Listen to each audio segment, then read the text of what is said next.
সেইকাৰণে প্ৰতিদিনে #Justice for Zubin Garg সকলোৱে লিখিব এবাৰ আৰু সকলোৱে ন্যায় প্ৰাৰ্থনা কৰিব সদায়।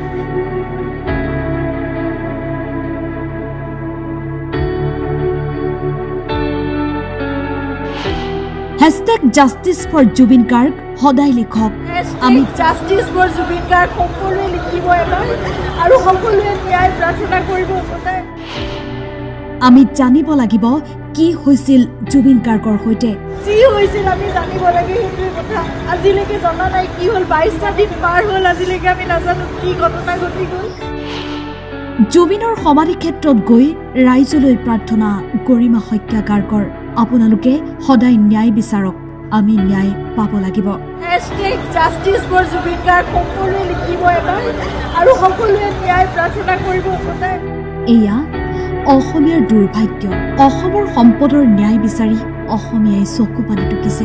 প্ৰতিগৰাকী অসমীয়াৰ বুকু ভেদি গৈছে গৰিমা শইকীয়া গাৰ্গৰ চকু পানীৰে।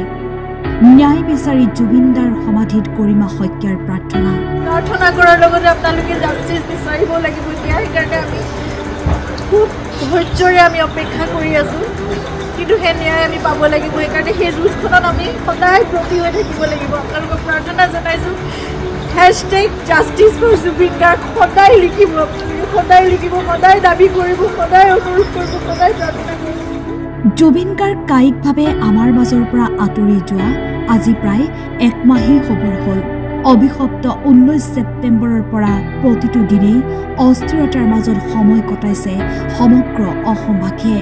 সোণাপুৰৰ জুবিন গাৰ্গৰ সমাধি ক্ষেত্ৰত প্ৰতিদিনেই জনস্ৰোত। প্ৰতিদিনেই প্ৰাৰ্থনাৰ দৰে অসমীয়াই গাইছে মায়াবিনী।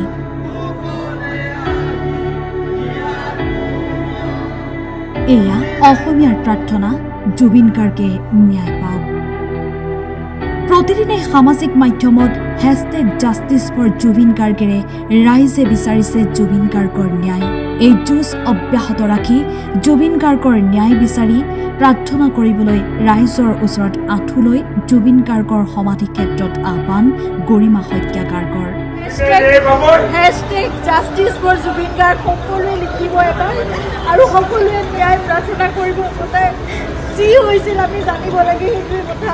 আজিলৈকে জনা নাই কি হ'ল, 22টা দিন পাৰ হ'ল, আজিলৈকে আমি নাজানো কি ঘটনা ঘটি গ'ল, কিন্তু আপোনালোকে সকলোৱে লিখিব। আপোনালোকৰ ছ'চিয়েল মিডিয়া আছে, এখন যুদ্ধৰ আমাৰ সকলোৰে এখন হাতত প্লেটফৰ্ম আছে। সকলোৱে সেই প্ৰাৰ্থনা কৰাৰ লগতে আপোনালোকে জাষ্টিছ বিচাৰিব লাগিব। সেইকাৰণে আমি খুব ধৈৰ্যৰে আমি অপেক্ষা কৰি আছোঁ, কিন্তু সেই ন্যায় আমি পাব লাগিব। সেইকাৰণে সেই যুঁজখনত আমি সদায় ব্ৰতী হৈ থাকিব লাগিব। আপোনালোকক প্ৰাৰ্থনা জনাইছোঁ, #Justice for Zubin Garg সদায় লিখিব, সদায় লিখিব, সদায় দাবী কৰিব, সদায় অনুৰোধ কৰিব, সদায় প্ৰাৰ্থনা কৰিব। কিন্তু আমি কোনো অশান্তি বিচৰা নাই। শান্তিপূৰ্ণভাৱে যাতে ন্যায় ব্যৱস্থা আমাক সেইখিনি ন্যায় দিয়ে, সেয়াই প্ৰাৰ্থনা কৰিছোঁ। News desk report, time 8।